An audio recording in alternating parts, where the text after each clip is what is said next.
ఈ ఆలయం యొక్క 4వ స్తంభం విరిగిపోతే కలియుగం అంతమవుతుందా? రామాయణం నిజంగా ఉంది అని చెప్పడానికి ఈ చిత్రం ఒక ఉదాహరణగా చెప్పుకోవచ్చు. రావణాసురుడి ఎదురుగా ఆంజనేయ స్వాముల వారు తన తోకతో దర్శనమిచ్చిన చిత్రాన్ని చూడవచ్చు. Hi friends, welcome to Multimingle Info SR Fact. కనిపిస్తున్న ఆలయంలో రాజా హరిశ్చంద్రుడు పూజించబడ్డాడని నమ్ముతారు. ఇక్కడ తీసిన ఈ ఆలయం అయితే సత్యయుగం నాటిదని, సత్యయుగంలో రాజా హరిశ్చంద్రుడు పూజించబడ్డారని చెప్తుంటారు. ఇక్కడ ఈ ఆలయంలో 3 స్తంభాలు ఉన్నాయి కదా, ఈ 3 స్తంభాలు అయితే విరిగిపోయాయి. 4 స్తంభాలు ఉంటాయి. 4 స్తంభాల్లో 3 స్తంభాలు విరిగిపోయాయి. 3 స్తంభాలు 1 సత్యయుగానికి, 2 త్రేతాయుగానికి, 3 ద్వాపర యుగాలుగా చెప్పబడతాయి. ఈ 3 స్తంభాలు విరిగిపోయాయంటే 3 యుగాలు అంతమైపోయాయి. 4వ స్తంభం విరిగిపోయినప్పుడు ప్రపంచం అంతమవుతుందంట. ఈ ఆలయం అహ్మద్ నగర్లోని హరిశ్చంద్ర కోటలో ఉంది. ఈ ఆలయం పైభాగం గర్భగుడిలోని 4 స్తంభాలు మద్దతుతో ఒక పెద్ద బండరాయి, 4 స్తంభాలు 4 యుగాలు సూచిస్తాయని, మరియు ప్రతి యుగ ముగింపులో ఒక స్తంభం విరిగిపోతుందని చెబుతారు. ఇప్పుడు ఒకే ఒక స్తంభం చివరి యుగాన్ని సూచిస్తుంది. ఆ యుగమే కలియుగం. ఆ కలియుగం ముగింపు. ఈ స్తంభం విరిగిపోయిన రోజు కలియుగం ముగింపును సూచిస్తుందంట. ఆలయం గురించి మరో ఆశ్చర్యకరమైన విషయం ఏమిటంటే, శీతాకాలం మరియు వేసవిలో రోజంతా 4 గోడల నుండి నీరు చుక్కలుగా ప్రవహిస్తుంది. ఇది నేల నుండి 5 అడుగుల నీటి మట్టాన్ని పెంచుతుంది. అందువల్ల లోపల చాలా చల్లగా ఉంటుంది. ప్రజలు లోపలికి వెళ్ళలేరు. విచిత్రంగా వర్షాకాలంలో ఒక్క చుక్క నీరు కూడా చుక్కలు పడదు. మరియు ప్రజలు దీన్ని సందర్శించినప్పుడు లోపలి భాగం పూర్తిగా పొడిగా ఉంటుంది. ప్రకృతి మార్గాలకు ఇది చాలా వింతగా, అద్భుతంగా కూడా ఉంటుంది. వీడియో అయితే చాలా ఇంట్రెస్టింగ్గా ఉంటుంది. వీడియోని స్కిప్ చేయకుండా ఎండ్ వరకు చూడండి. ఇది ఇండోనేషియాలోని బాలీలో ఉన్న మంకీ టెంపుల్. బాలీలోని కోతులతో కూడిన ఈ ఆలయాలు శ్రీరాముని వానరసేనకు అంకితం చేయబడ్డాయని చెప్తూ ఉంటారు.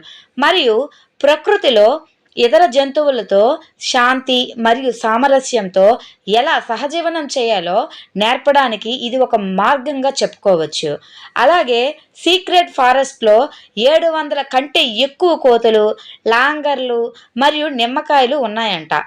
ఇవి బాలినీస్ భూమిలో మాత్రమే ప్రత్యేకంగా కనిపించే పొడవైన టైల్డ్ కోతులు. జై శ్రీరామ్. ఇక్కడ కనిపిస్తున్న ఈ గుహలనైతే బాదామి గుహలు అంటారు. ఈ బాదామి గుహ దేవాలయాలు భారతదేశంలోని కర్ణాటక ఉత్తర భాగంలోని బాగల్కోట్ జిల్లాలోని బాదామి పట్టణంలో ఉన్న బౌద్ధ, హిందూ మరియు జైన గుహ దేవాలయాల సముదాయం. ఈ గుహలు భారతీయ రాతి నిర్మాణ శైలికి, ముఖ్యంగా బాదామి చాళుక్య నిర్మాణ శైలికి ముఖ్యమైన ఉదాహరణలు.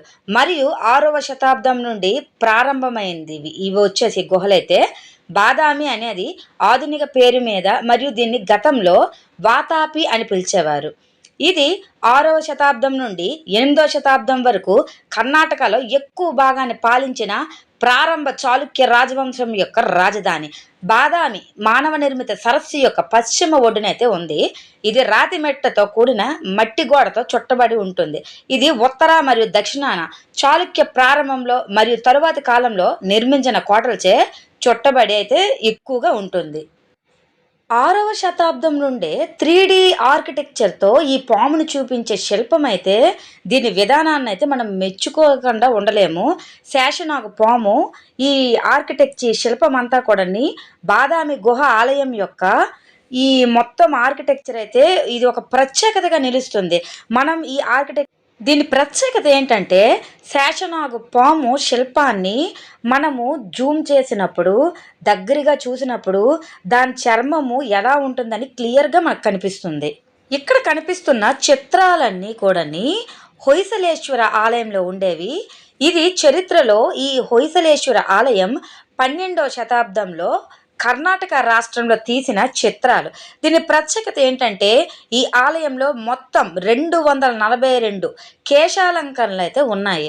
ప్రతి ఒక్కటి ఆలయ గోడలపై చెక్కబడిన ఒకదానికొకటి భిన్నంగా ఉంటాయి. వెస్ట్రన్ స్టైల్ అని మనం చెప్పుకుంటున్నాము. వెస్ట్రన్ స్టైల్లో చాలా ఎక్కువ హెయిర్ స్టైల్స్ ఉంటాయి. అయితే మన పాత రోజుల్లో వెళ్తే ఇక్కడ ప్రతిదీ కూడా ఏదైనా కూడా ఇలా ఆర్కిటెక్ట్ చేసేవారు, చిత్రాలని చెక్కేవారు. అంటే మన తరతరాలకి ఇవి చూసేటప్పుడు అప్పట్లోనే ఇవి చెక్కబడి ఉన్నాయి అని తెలియజేయటానికి. ఇది ఎంతో అద్భుతం కదా. బాలాజీ దివ్య పాద ముద్రలు, శ్రీవారి పాదములు, స్వామివారి పాదముద్రలు, శ్రీ వెంకటేశ్వరుడు తిరుమల కొండపై మొదటిసారి నిలబడిన సమయంలో ఏర్పడిన పాదముద్రలు అని నమ్ముతారు. ఈ పాదముద్రలు ఆలయం నుండి దాదాపు 15 కిలోమీటర్లు అంటే 9.3 మైళ్ళు దూరంలో ఉన్న కొండ యొక్క ఎత్తైన ప్రదేశంలోనైతే ఉన్నాయి. ఇది పవిత్రమైన శ్రీ వెంకటేశ్వర స్వామి, శ్రీహరి విష్ణువు పాదములను కలిగి ఉంటుందని భావిస్తున్నారు. అక్కడ ఆయన మొదట తిరుమల కొండపై నిలిచాడు. కొండపై ఒక ఆలయం కూడా ఉంది. పాదముద్రల పర్వతం పైన ఉన్నాయి. ఆ ఆలయం కొండపైన అయితే పాదముద్రలు అయితే ఉన్నాయి. ఇక్కడ కనిపిస్తున్న చిత్రాలన్నీ కూడా కైలాస ఆలయము. కైలాస ఆలయంలోని గుహ పైకప్పు. ఎల్లోరాలో 4 విభిన్న దిశల్లో ఆహారాన్ని రక్షించే 4 జీవ పరిమాణ సింహ శిల్పాలైతే ఉన్నాయి. ఈ అద్భుతమైన పనితనం రాతితో అద్భుతాలను సృష్టించిన మన పూర్వీకుల నిర్మాణ నైపుణ్యాలకైతే నిదర్శనంగా నిలుస్తాయి. ఈ ఆలయాన్ని శ్రీ చింతల వెంకటరమణ ఆలయం అని పిలుస్తారు. ఈ చింతల వెంకటరమణ ఆలయం వచ్చేసి హిందూ వైష్ణవ్ డివోటీస్గా ఎక్కువగా పిలుస్తారు.